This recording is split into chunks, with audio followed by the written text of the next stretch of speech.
पहले चरण के चुनाव में अब देश में ठीक 1 महीना बचा है।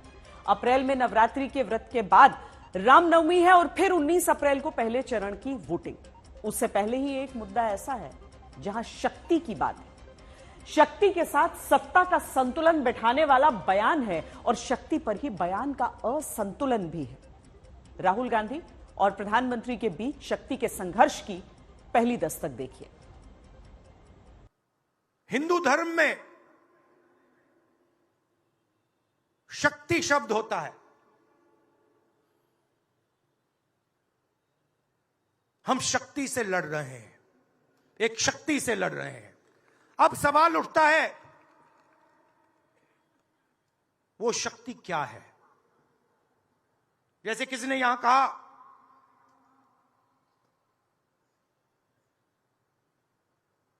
राजा की आत्मा ईवीएम में है, हिंदुस्तान की हर संस्था में है, ईडी में है, सीबीआई में है, इनकम टैक्स डिपार्टमेंट में है। शक्ति के खिलाफ लड़ाई का राहुल गांधी का ये वो बयान जिसमें 24 घंटे के भीतर राहुल को फिर 242 शब्दों की पोस्ट लिखकर अपनी शक्ति वाले बयान की शक्तिशाली रूप से व्याख्या करनी पड़ती है, क्योंकि राहुल गांधी के सिर्फ इतना कहने कि हिंदू धर्म में शक्ति शब्द होता है, हम शक्ति से लड़ रहे हैं।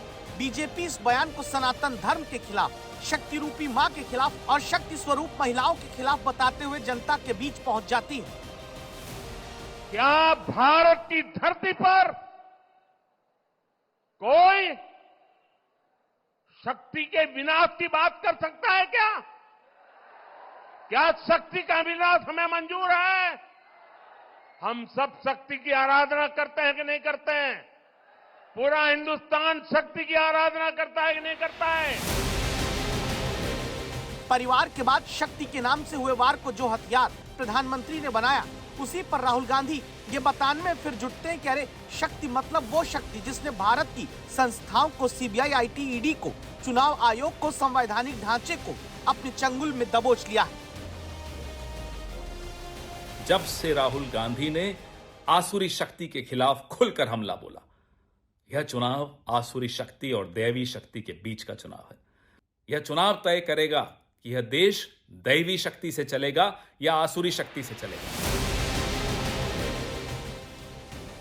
सोचिए राहुल गांधी कहना क्या चाहते हैं और हो क्या जाता है। राहुल गांधी चाहते हैं कि ईडी, आईटी, सीबीआई पर एक शक्ति ने कब्जा कर रखा है, लेकिन शुरुआत हिंदू धर्म में शक्ति वाले शब्द से करते। नतीजा राहुल का शक्ति मुद्दा बीजेपी ने महिला मुद्दा बनाया और अब राहुल के शक्ति वाले बयान के बचाव में आसुरी शक्ति, दैवीय शक्ति वाले बयान कांग्रेस को गढ़ने पड़ रहे हैं। 242 शब्दों में जो राहुल ने सोशल मीडिया में लिखा, वही कहने में हुई चूक का फायदा उठाने में बीजेपी चूकी नहीं। राहुल गांधी चाहते तो कह सकते थे कि हिंदी भाषा में एक शब्द है शक्ति, हम एक शक्ति से लड़ रहे हैं, लेकिन राहुल बोल गए हिंदू धर्म में एक शब्द है शक्ति, हम एक शक्ति से लड़ रहे हैं। नतीजा तेलंगाना की सभा में प्रधानमंत्री पहुंचे तो शक्ति का पूरा सत्ता संतुलन बैठा दिया। शक्ति के विनाश का बिगुल फूंक रहे हैं। शक्ति का विनाश करने वालों का विनाश होना चाहिए कि नहीं होना चाहिए? शक्ति स्वरूपा माताओं की रक्षा होनी चाहिए कि नहीं होनी चाहिए? शक्ति के संस्कार की रक्षा होनी चाहिए कि नहीं होनी चाहिए?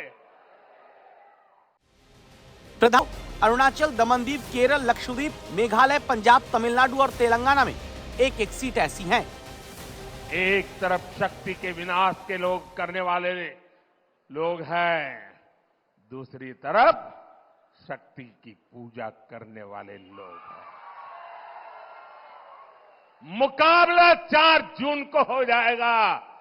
कौन शक्ति का विनाश कर सकता है और कौन शक्ति के आशीर्वाद प्राप्त कर सकता है, इसका मुकाबला 4 जून को हो जाएगा। देश में 14 राज्य ऐसे हैं जहां पिछले चुनाव में पुरुषों से ज्यादा वोट डालने के लिए महिलाएं आगे आईं। तब वोट शास्त्र में मजबूत होती महिलाओं तक नरेंद्र मोदी का संदेश ज्यादा मजबूती से पहुंचेगा या फिर शक्ति पर राहुल गांधी का?